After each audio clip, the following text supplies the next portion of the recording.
Haleluya, haleluya, shalom. Berjumpa lagi dalam acara Dengar Suara Gembala, puji Tuhan. Oke, pertama yang Papi mau sampaikan, mungkin Bapak Ibu, Jemaat Efrata bertanya, kok kostumnya sama, nggak ganti-ganti. Ya, kebetulan Papi rekam 2 episode lah, katakan saja begitu, itu pada waktu yang sama. Jadi tidak mengapa ya, walaupun tampil dengan kostum yang sama.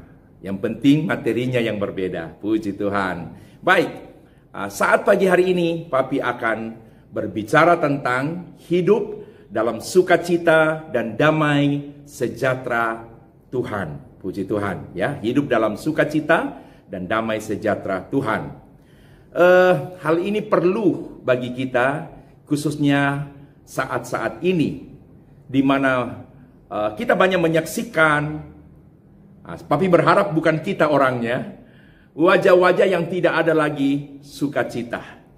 Ya, kalau kita jalan di jalan, kalau saudara biasa jalan pagi, mungkin berpapasan dengan orang yang sedang olahraga, ya coba perhatikan mukanya, bisa saja mereka tidak punya sukacita.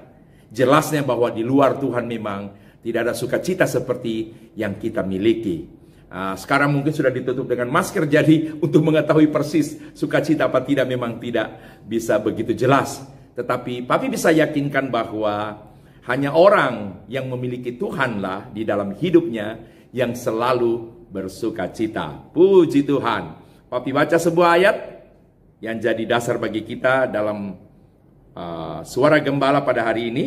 Roma 14 ayat yang ke-17, demikian firman Tuhan. Sebab kerajaan Allah bukanlah soal makanan dan minuman, tetapi soal kebenaran, damai sejahtera, dan sukacita oleh Roh Kudus. Puji Tuhan. Rasul Paulus menulis ini untuk jemaat yang ada di Roma. Ini tentunya merupakan satu pernyataan yang di dalamnya mengandung nasihat kepada mereka, bahwa berbicara mengenai kerajaan Allah itu tidak ada sangkut paut dengan makanan ataupun minuman, tetapi kerajaan Allah berbicara tentang kebenaran, damai sejahtera, dan sukacita oleh Roh Kudus. Puji Tuhan. Papi katakan tadi bahwa situasi yang ada sekarang ini memungkinkan bagi setiap orang rasanya hidup tanpa sukacita. Tetapi satu hal yang kita patut syukuri, karena kita tidak hanya sekedar punya sukacitanya, tetapi sebagai orang yang percaya, kita memiliki sumber sukacita itu. Siapa? Yesus tentunya, dia ada di dalam kita. Puji Tuhan. Jadi sukacita ini merupakan sesuatu yang sangat penting dalam kehidupan kita. Sukacita, kalau Papi identikan saja, itu sama dengan damai sejahtera. Orang yang bersukacita, orang yang ada damai sejahtera, menyatakan bahwa orang itu senang. Nah, puji Tuhan ya. Jadi kalau hati senang, segala sesuatu bisa kita hadapi dengan tenang ya. Kalau kita bicara mengenai pekerjaan, berat pun bisa jadi ringan ya. Walaupun pekerjaan kita itu memakan waktu yang panjang, kita tidak merasa terlalu menjadi bosan di situ. Kenapa? Karena hati kita senang, hati kita penuh sukacita, dan ada damai sejahtera. Puji Tuhan. Ada satu hal yang Papi sampaikan juga yang merupakan pengalaman daripada Raja Daud. Rupanya dia pernah berada pada satu situasi yang membuat dia harus menangis, dia harus mencucurkan air mata. Ada satu ayat dalam Mazmur 30 ayat yang ke-11. Ini pengalaman Daud. Dia katakan begini, aku yang meratap telah kau ubah menjadi orang yang menari-nari. Lalu kain kabungku telah kau buka, pinggangku kau ikat dengan sukacita. Puji Tuhan.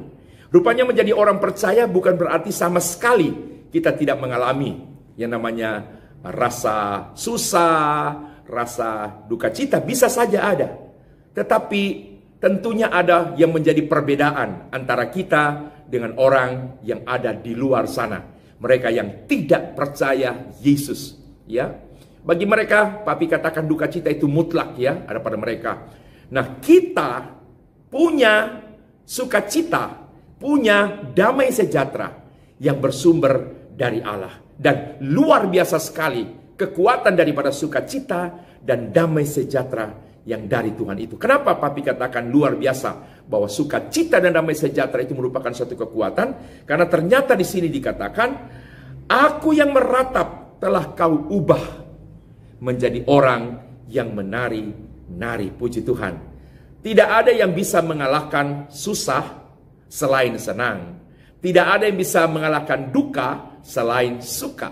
Jadi ketika ada sukacita, duka hilang. Ketika ada senang, susah pun hilang. Puji Tuhan. Jadi keuntungan kita memiliki Yesus adalah seperti yang dikatakan oleh pemazmur tadi.